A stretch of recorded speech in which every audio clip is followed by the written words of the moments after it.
Hi hello ನಮಸ್ತೆ. ಎಲ್ಲರೂ ಹೇಗಿದ್ದೀರಾ? ನಾನು ಚೆನ್ನಾಗಿದ್ದೀನಿ. ನೀವೆಲ್ಲರೂ ಚೆನ್ನಾಗಿದ್ರೆ ಅಂತ ಭಾವಿಸ್ತಾ ಇವತ್ತಿನ ವಿಡಿಯೋನ ಶುರು ಮಾಡ್ತಾ ಇದ್ದೀನಿ. ಯಾರು ನನ್ನ ವಿಡಿಯೋ ನೋಡ್ತಾ ಇದ್ದಾರೆ ಎಲ್ರಿಗೂ welcome back to my channel Mathrubhumi. ನಾನು ಒಂದು ವಿಷಯದ ಬಗ್ಗೆ ಮೊನ್ನೆ ವಿಡಿಯೋನ ಹಾಕಿದ್ದೆ. ಅದು ಕೆಲವೊಬ್ರು ಗೊತ್ತಾಗಿದೆ, ಕೆಲವೊಬ್ರು ರೀಚ್ ಆಗಿದೆ, ಕೆಲವೊಬ್ರು ರೀಚ್ ಆಗಿಲ್ಲ. ಸೊ ನಾನು ಆ ವಿಷಯದ ಬಗ್ಗೆ ಮತ್ತೆ ಮಾತಾಡಬಾರ್ದು, ವಿಡಿಯೋ ಮಾಡಬಾರ್ದು ಅಂದ್ಕೊಂಡಿದ್ದೆ. ಬಟ್ ನೆನ್ನೆ ಒಂದು ಪೋಸ್ಟ್ನ ನೋಡಿದೆ. ಸೊ ಅವಾಗ ಹಂಗೆ ಅನ್ನಿಸ್ತು ನನಗೆ, ಇಲ್ಲ ಖಂಡಿತವಾಗೂ ಇವ್ರ ಬಗ್ಗೆ ನಾನು ಮಾತಾಡಲೇಬೇಕು ಅಂತ. ಸೊ ಆ ಆ ಹೆಣ್ಣಿನ ಬಗ್ಗೆ, ಆ ಹೆಣ್ಣಿನ ಧೈರ್ಯದ ಬಗ್ಗೆ, ಆ, ನಾನೊಂದು ಹೆಣ್ಣಾಗಿ ಅವ್ರ ಬಗ್ಗೆ ಮಾತಾಡಿದ್ರೇ ಅದು ಅದಕ್ಕೆ ನ್ಯಾಯ ಒದಗಿಸುತ್ತೆ ಅಂತ ಅನ್ನಿಸ್ತು. ಸೊ ಹಾಗಾಗಿ ನಾನು ಅವ್ರ ಬಗ್ಗೆ ಮಾತಾಡಲೇಬೇಕು ಅಂತ ಇವತ್ತಿನ ವಿಡಿಯೋನ ಮಾಡ್ತಾ ಇದ್ದೀನಿ. ನಾನು ಇವತ್ತು ಮಾತಾಡ್ತಿರೋ ವಿಷಯದಲ್ಲಿ ಕೆಲವೊಬ್ರಿಗೆ ಸರಿ ಅನ್ಸ್ಬೋದು, ಕೆಲವೊಬ್ರಿಗೆ ತಪ್ಪು ಅನ್ಸ್ಬೋದು. 50 ಜನ ಪರವಾಗಿ ನಿಂತರೆ 50 ಜನಕ್ಕೆ ಅಪೋಸ್ ಮಾಡ್ಬೋದು. ಖಂಡಿತವಾಗ್ಲೂ ನನಗೆ ವಿಷಯ ಗೊತ್ತಿದ್ದೆ ನಾನು ಇವತ್ತಿನ ಮಾತಾಡ್ತಾ ಇದ್ದೀನಿ. ದಯವಿಟ್ಟು ತಪ್ಪಿದೆ, ದಯವಿಟ್ಟು ಕ್ಷಮೆ ಇರಬೇಕು. ನನಗಿಲ್ಲ, ಇದು ಈ ವಿಷಯದ ಬಗ್ಗೆ ಮಾತಾಡಲೇಬೇಕು ಅಂತ ತೀರ್ಮಾನ ಮಾಡಿಕೊಂಡು ಮಾತಾಡ್ತಾ ಇರ್ತೀನಿ. ಹೆಣ್ಣು ಅಂತಂದರೆ ಮಮತೆಯ ಒಡಲು, ಕರುಣೆಯ ಕಡಲು, ತ್ಯಾಗದ ಪ್ರತೀಕ. ಹೆಣ್ಣನ್ನು ಭೂಮಿ ಹೆಣ್ಣು ಅಂತಂದರೆ ಮಮತೆಯ ಒಡಲು, ಕರುಣೆಯ ಕಡಲು, ತ್ಯಾಗದ ಪ್ರತೀಕ.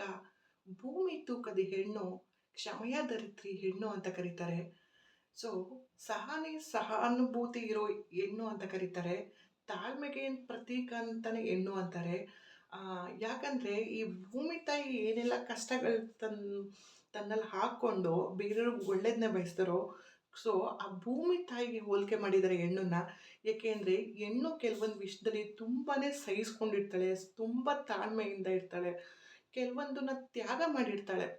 ಹಾಗಾಗಿ ಹೆಣ್ಣನ್ನ ಕ್ಷಮೆಯ ಧರಿತ್ರಿ ಅಂತಲೂ ಕೂಡ ಕರೀತಾರೆ. ಯಾಕಂದರೆ ಎಲ್ಲ ತಪ್ಪುಗಳನ್ನೂ ಈಜಿಯಾಗಿ ಕ್ಷಮಿಸ್ಬಿಡ್ತಾಳೆ ಹೆಣ್ಣು. ಸೊ ಹಾಗಾಗಿ ಇಷ್ಟೆಲ್ಲ ಹೆಸರುಗಳನ್ನ ಹೆಣ್ಣಿಗೆ ಇಟ್ಟಿದ್ದಾರೆ. ಬಟ್ ನಾನು ಅಂಥ ಹೆಣ್ಣನ್ನ ರೀಸೆಂಟಾಗಿ ನಾನು ಯಾವುದೂ ಎಲ್ಲೂ ನೋಡಿರಲಿಲ್ಲ ಖಂಡಿತವಾಗ್ಲೂ. ಬಟ್ ನಾನು ನಿನ್ನೆ ಒಂದು ಪೋಸ್ಟ್ ನೋಡಿದ್ಮೇಲೆ ನನಗೆ ಇಷ್ಟೆಲ್ಲದಕ್ಕೂ ಅರ್ಥ ಸಿಕ್ತು. ನಾನು ಪುರಾಣ ಕಾಲದಲ್ಲಿ ಸತಿ ಸಾವಿತ್ರಿ ಇದ್ದರು. ಅವರು ತನ್ನ ಸತ್ಯವಾನ್ ಅವ್ರ ಪತಿ ಇದ್ದಾರಲ್ಲ, ಅವ್ರ ಪ್ರಾಣನ ಯಮ ತಗೊಂಡೋಗಕ್ಕೆ ಬಂದಾಗ ಅದು ಮಾತಿನಿಂದಲೇ ಹೋರಾಡಿ ಅವ್ರ ಪ್ರಾಣನ ವಾಪಸ್ ತಗೊಂಡ್ರು ಅಂತ ಪುರಾಣ ಕಥೆಗಳು. ಅದು ನಡೆದಿದೆಯೋ ಇಲ್ವೋ ಗೊತ್ತಿಲ್ಲ. ಬಟ್ ನಮ್ಮ ಹಿಂದೂ ಧರ್ಮದಲ್ಲಿ ಈ ಥರ ಪುರಾಣ ಕಥೆಗಳು ಸುಮಾರಿದೆ. ಆ ಪುರಾಣ ಕಥೆಗಳಲ್ಲಿ ನಾನು ಈ ಸತಿ ಸಾವಿತ್ರಿ ಅವ್ರ ಕಥೆನ ನಾನು ಕೇಳಿದ್ದೆ. ಇಂಥವ್ರೊಬ್ಬರು ಇದ್ರಲ್ಲ ಅಂತಲೂ ನಿನ್ನ ನಿಜವಾಗ್ಲೂ ಪ್ರೌಡ್ ಫೀಲ್ ಆಗಿತ್ತು. ಹಿಂಗೆಲ್ಲ ಇದಲ್ಲ, ಹೆಂಗೆ ಪವರು, ಒಂದು ಹೆಣ್ಣಿನ ಪವರ್ ಹೆಂಗೆ, ಎಷ್ಟು ಸ್ಟ್ರಾಂಗ್ ಇರ್ತಾರೆ ಹೆಣ್ಣು ಅಂತ ಖಂಡಿತವಾಗ್ಲೂ ಅಂದ್ಕೊಂಡಿದ್ದು ಉಂಟು. ಬಟ್ ನಾನು ಆ ಸತಿ ಸಾವಿತ್ರಿನ ನಿಜವಾಗ್ಲೂ ನಾವು ನೋಡಿಲ್ಲ, ಕೇಳಿದ್ದೀವಷ್ಟೇ. ಬಟ್ ನಂಗೆ ನಿನ್ನೆ ಒಬ್ಬರು ಇನ್ಸ್ಟಾಗ್ರಾಮಲ್ಲಿ ಪೋಸ್ಟ್ನ ನೋಡಿದ್ಮೇಲೆ ನಿಜವಾಗ್ಲೂ ನನಗೆ ಇವರು ಆ ಸತಿ ಸಾವಿತ್ರಿ ಥರನೇ ಕಾಣಿಸಿದ್ರು. ಇಷ್ಟೆಲ್ಲ ನನ್ನ ಮಾತನ್ನ ಕೇಳಿಸ್ಕೊಂಡ್ಮೇಲೆ ನಿಮಗೆ ಖಂಡಿತವಾಗ್ಲೂ ಇವಾಗ ಅರ್ಥ ಆಗಿರುತ್ತೆ ನಾನು ಯಾರ ಬಗ್ಗೆ ಮಾತಾಡ್ತಾ ಇದ್ದೀನಿ ಅಂತ. ಹೌದು, ನೀವು ಅಂದ್ಕೊಂಡಿರೋದು ನಿಜ. ನಾನು ಖಂಡಿತವಾಗ್ಲೂ ದರ್ಶನ್ ಅವ್ರ ಪತ್ನಿ ವಿಜಯಲಕ್ಷ್ಮಿ ಅವ್ರ ಬಗ್ಗೆನೇ ಮಾತಾಡ್ತಿರೋದು. ಸೊ ನಾನು ಈ ವಿಷಯದ ಬಗ್ಗೆ ಮಾತಾಡೋದು ಬೇಡ ಅಂತ ಮೊನ್ನೆನೇ ನಿಮ್ಗೆ ಅರ್ಥ ಆಗೋ ರೀತಿ ಹೇಳಿ ಸುಮ್ಮನಾಗಿದೆ. ಬಟ್ ವಿಜಯಲಕ್ಷ್ಮಿ ಅವರು ನಿನ್ನೆ ಇನ್ಸ್ಟಾಗ್ರಾಮಲ್ಲಿ ಒಂದು ಪೋಸ್ಟ್ನ ಹಾಕಿದ್ದಾರೆ. ಅದು ಹಾಕಿದ್ಮೇಲೆ ನಿಜವಾಗ್ಲೂ ಅವ್ರ ಧೈರ್ಯನ, ಅವ್ರ ಶಕ್ತಿನ, ಅವ್ರ ನಂಬಿಕೆನ, ಅವ್ರ ಪ್ರೀತಿನ ನಾನೊಂದು ಹೆಣ್ಣಾಗಿ ಇದ್ರ ಬಗ್ಗೆ ನಿಮಗೆ ಹೇಳಲೇಬೇಕು, ಇದ್ರ ಬಗ್ಗೆ ಮಾತಾಡಲೇಬೇಕು ಅಂತ ನಾನು ಇವತ್ತಿನ ವೀಡಿಯೋನ ಮಾಡ್ತಾಯಿದ್ದೀನಿ. ನನಗೊಂಥರ ಅವ್ರು ನೋಡಿದ್ರೆ ಒಂಥರ ಪ್ರೌಡ್ ಫೀಲ್ ಆಯಿತು.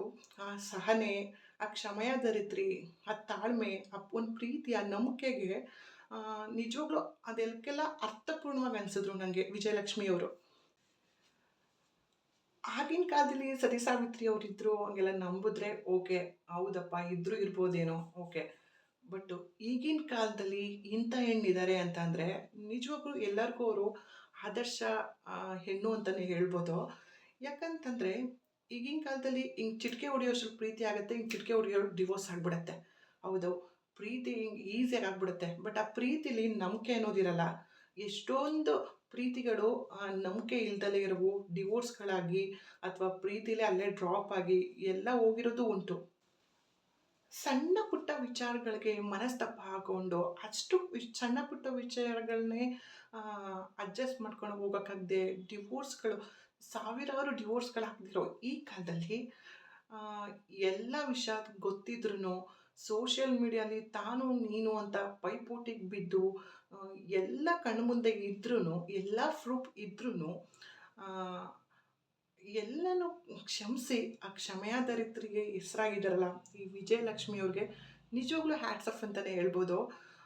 ಇಷ್ಟೊಂದು ತಾಳ್ಮೆ, ಇಷ್ಟೊಂದು ಸಹನೆ ಆ್ಯಕ್ಚುಲಿ ಇದು ಎಲ್ಲ ಹೆಣ್ಮಕ್ಳಿಗೂ ಇರಬೇಕಾಗಿದ್ದಂತನೇ.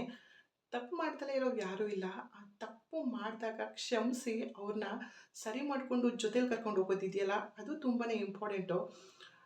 ಸೊ ಇವ್ರ ನಂಬಿಕೆಗೆ ನಾನು ನಿಜವಾಗ್ಲೂ ಹ್ಯಾಟ್ಸ್ ಆಫ್ ಅಂತಲೇ ಹೇಳ್ತೀನಿ. ಪ್ರೀತಿ ಎಲ್ಲ ಕಡೆ ಇರ್ಬೋದು, ಬಟ್ ಪ್ರೀತಿ ಮತ್ತು ನಂಬಿಕೆ ಎರಡೂ ಒಂದೇ ಕಡೆ ಇರೋಕ್ಕೆ ಸಾಧ್ಯ ಇಲ್ಲ. ಪ್ರೀತಿ ಎಲ್ಲಿರುತ್ತೋ ಅಲ್ಲಿ ಕೆಲವು ವರ್ಷ ಪ್ರೀತಿ ಇದ್ದು ಅಲ್ಲಿ ಬಿಟ್ಟೋಗೋದಿರುತ್ತೆ. ಪ್ರೀತಿ ಮತ್ತು ನಂಬಿಕೆ ಎರಡೂ ಒಂದೇ ಕಡೆ ಇದ್ದಿದ್ದ ಕಡೆ ಮಾತ್ರ ಅವರು ಲೈಫ್ ಲಾಂಗ್ ಜೊತೆಗಿರೋಕ್ಕೆ ಸಾಧ್ಯ. ಸೊ ಆ ಪ್ರೀತಿ ಮತ್ತು ನಂಬಿಕೆ ವಿಜಯಲಕ್ಷ್ಮಿ ಅವರಲ್ಲಿ ಇದೆ ಅಂತ ನಾನು ಭಾವಿಸ್ತೀನಿ. ಯಾಕಂತಂದರೆ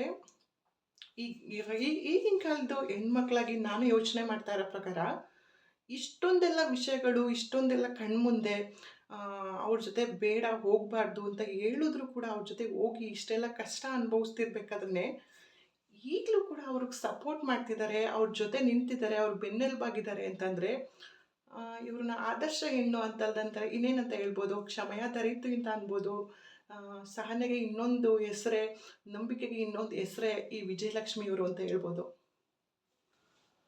ಅವ್ರು ತಪ್ಪು ಮಾಡಿದಾರಾ ಬಿಟ್ಟಿದ್ದಾರಾ ಇಲ್ವಾ ನಮಗೆ ಗೊತ್ತಿಲ್ಲ, ಅದಕ್ಕೆ ಕಾನೂನಿದೆ. ವಿಜಯಲಕ್ಷ್ಮಿ ಅವರೇ ಹೇಳಿದಾಗೆ ಸತ್ಯಮೇವ ಜಯತೆ ಅಂತ ಹೇಳಿದ್ದಾರೆ. ನಾನು ಕೂಡ ಅದೇ ಹೇಳ್ತೀನಿ, ಸತ್ಯಮೇವ ಜಯತೆ. ಎಲ್ಲಿ ಸತ್ಯ ಇರುತ್ತೋ ಅದಕ್ಕೆ ಜಯ ಸಿಕ್ಕೇ ಸಿಗತ್ತೆ. ನನಗೆ ಈ ಹೆಣ್ಣಿನ ಬಗ್ಗೆ ತುಂಬಾ ಪ್ರೌಡ್ ಫೀಲ್ ಆಯಿತು. ಇವ್ರ ಬಗ್ಗೆ ಮಾತಾಡಲೇಬೇಕು ಅಂತಲೇ ಇವತ್ತಿನ ವೀಡಿಯೋನ ಮಾಡಿದೆ. ಸೊ ನಿಮ್ಗೆ ಇದರಲ್ಲಿ ಎಷ್ಟು ಸರಿ ಅನ್ನಿಸ್ತೋ ತಪ್ಪು ಅನ್ನಿಸ್ತೋ ನನಗಂತೂ ಗೊತ್ತಿಲ್ಲ. ತಪ್ಪಿದರೆ ದಯವಿಟ್ಟು ಕ್ಷಮೆ ಇರಬೇಕು. ನನಗೆ ಅವ್ರಿಗೆ ಏನೂ ಇಲ್ಲದಾಗ ಅವರ ಪ್ರೀತಿಸಿ ಲವ್ ಮಾಡಿ ಮದುವೆ ಆಗಿಬಿಟ್ಟು ಎಂಥ ಕಷ್ಟದಲ್ಲಿದ್ದಾಗಲೂ ಅವ್ರ ಜೊತೆಗಿದ್ದು ತನ್ನ ಮಗನ್ನ ಭವಿಷ್ಯಕ್ಕಾಗೋ ಅಥವಾ ತನ್ನ ಕುಟುಂಬದ ಭವಿಷ್ಯಕ್ಕಾಗೋ ಗೊತ್ತಿಲ್ಲ ಈ ಎಲ್ಲನೂ ಕ್ಷಮಿಸಿ ಅವ್ರ ಜೊತೆಗೆ ನಿಲ್ಲೋದಿದೆಯಲ್ಲ, ಇದು ನನಗೊಂಥರ ಅದ್ಭುತ ಅಂತಲೇ ಅನ್ನಿಸ್ತು. ಮತ್ತು ಎಲ್ಲ ಹೆಣ್ಮಕ್ಳು ಆ್ಯಕ್ಚುಲಿ ಕಲಿಬೇಕು. ಈಗ ಸಣ್ಣ ಪುಟ್ಟ ವಿಚಾರಕ್ಕೆ ಜಗಳ ಮಾಡಿಕೊಂಡು ಬಿಟ್ಟೋಗೋ ಇಂಥವ್ರ ಮಧ್ಯೆ ಇಂಥವ್ರದ್ದು ಈ ಹೆಣ್ಣಿಂದು ಆದಷ್ಟೇ ಇಟ್ಕೊಂಡ್ರೆ ಯಾವ ಸಂಸಾರದಲ್ಲೂ ಅಷ್ಟು ಗಲಾಟೆಗಳಾಗಲಿ ಜಗಳಗಳಾಗಲಿ ಡಿವೋರ್ಸ್ ಆಗೋದಾಗಲಿ ಈ ಥರ ಎಲ್ಲ ಖಂಡಿತವಾಗ್ಲೂ ಆಗಲ್ಲ. ತಪ್ಪು ಮಾಡ್ದಲೇ ಇರೋರು ಯಾರೂ ಇಲ್ಲ. ಈಗ ನಾವು ಎಕ್ಸಾಂಪಲ್ಲು ಕಾಮನ್ನಾಗಿ ಮಾತಾಡೋದಾದರೆ, ಒಂದು ಗಂಡಸು ಅವ್ರ ಹೆಂಡತಿ ಬೇರೆಯವ್ರ ಜೊತೆ ಸಹವಾಸ ಮಾಡಿದ್ದಾರೆ, ಅವ್ರ ಜೊತೆ ಅಫೇರ್ಸ್ ಇಟ್ಕೊಂಡಿದ್ದಾರೆ ಅಂತ ಏನಾದ್ರು ವಿಷಯಗಳು ಗೊತ್ತಾದಾಗ ಗಂಡು ನಿಜವಾಗ್ಲೂ ಅಕ್ಸೆಪ್ಟ್ ಮಾಡ್ತಾರಾ ಅವ್ರ ಹೆಂಡ್ತಿನ ಅಥವಾ ಗರ್ಲ್ ಫ್ರೆಂಡ್ನ ಅಕ್ಸೆಪ್ಟ್ ಮಾಡ್ತಾರಾ? ಖಂಡಿತವಾಗ್ಲೂ ಸಾಧ್ಯ ಇಲ್ಲ. ಅದನ್ನು ಅಕ್ಸೆಪ್ಟ್ ಮಾಡ್ಕೊಂಡು ಜೊತೆಲಿ ಹೋಗೋಕ್ಕೆ ಸಾಧ್ಯನೇ ಇಲ್ಲ. ಅದು ಪಾಸ್ಟಲ್ಲಿ ಆಗಿದ್ದರೆ ಓಕೆ ಬಿಟ್ಬಿಡ್ತಾರೆ, ಬಟ್ ಅಟ್ ಪ್ರೆಸೆಂಟ್ ಅವ್ರ ಜೊತೇಲಿದ್ದು ಈ ಥರ ಮೋಸ ಮಾಡಿದ್ದಾರೆ ಅಂದರೆ ನಿಜವಾಗ್ಲೂ ಸಹಿಸಲ್ಲ. ಬಟ್ ಹೆಣ್ಣು ಹಂಗಲ್ಲ, ಎಲ್ಲ ತಿಳ್ಕೊಂಡಿದ್ರು ಅವ್ರ ಜೊತೆಗೆ ನಿಂತಿದ್ದಾರೆ. ಸೊ ಇದಕ್ಕೆ ಅನ್ಬೋದು ಕ್ಷಮೆಯ ಧರಿತ್ರಿ ಅಂತ. ಸೊ ನನಗೆ ತುಂಬಾ ಇನ್ಸ್ಪೈರ್ ಅನಿಸಿದ್ರು ಇವರು. ಸೊ ಹಾಗಾಗಿ ಇವ್ರ ಬಗ್ಗೆ ಮಾತಾಡಲೇಬೇಕು ಅಂತ ಮಾತಾಡಿದೆ. ದಯವಿಟ್ಟು ನಾನು ಇದರಲ್ಲಿ ಯಾರು ಸರಿ ಯಾರು ತಪ್ಪು ಅಂತ ಹೇಳ್ತಿಲ್ಲ. ನಾನು ಒಂದು ಹೆಣ್ಣಿನ ಬಗ್ಗೆ ಮಾತಾಡಬೇಕಿತ್ತು, ಹಾಗಾಗಿ ಇವತ್ತಿನ ವೀಡಿಯೋನ ಮಾಡ್ತಾಯಿದ್ದೀನಿ. ಸೊ ನಿಮ್ಮ ಅಭಿಪ್ರಾಯಗಳು ಏನೇ ಇದ್ದರೂ ಕಾಮೆಂಟ್ ಬಾಕ್ಸಲ್ಲಿ ಮಾಡಿ ತಿಳಿಸಿ.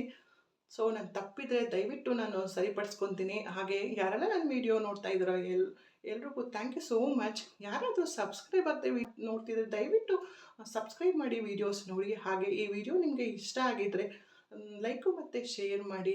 ಸೊ ಯಾರೆಲ್ಲ ನನ್ನ ವೀಡಿಯೋ ಕೊನೆವರೆಗೂ ನೋಡಿದ್ರು ಎಲ್ರಿಗೂ ಥ್ಯಾಂಕ್ ಯು ಸೋ ಮಚ್. ಹೀಗೆ ನಿಮ್ಮ ಸಪೋರ್ಟ್ ನನ್ನ ಮೇಲಿರಲಿ ಅಂತ ಕೇಳ್ಕೊತೀನಿ. Take care. Thank you. ಧನ್ಯವಾದಗಳು.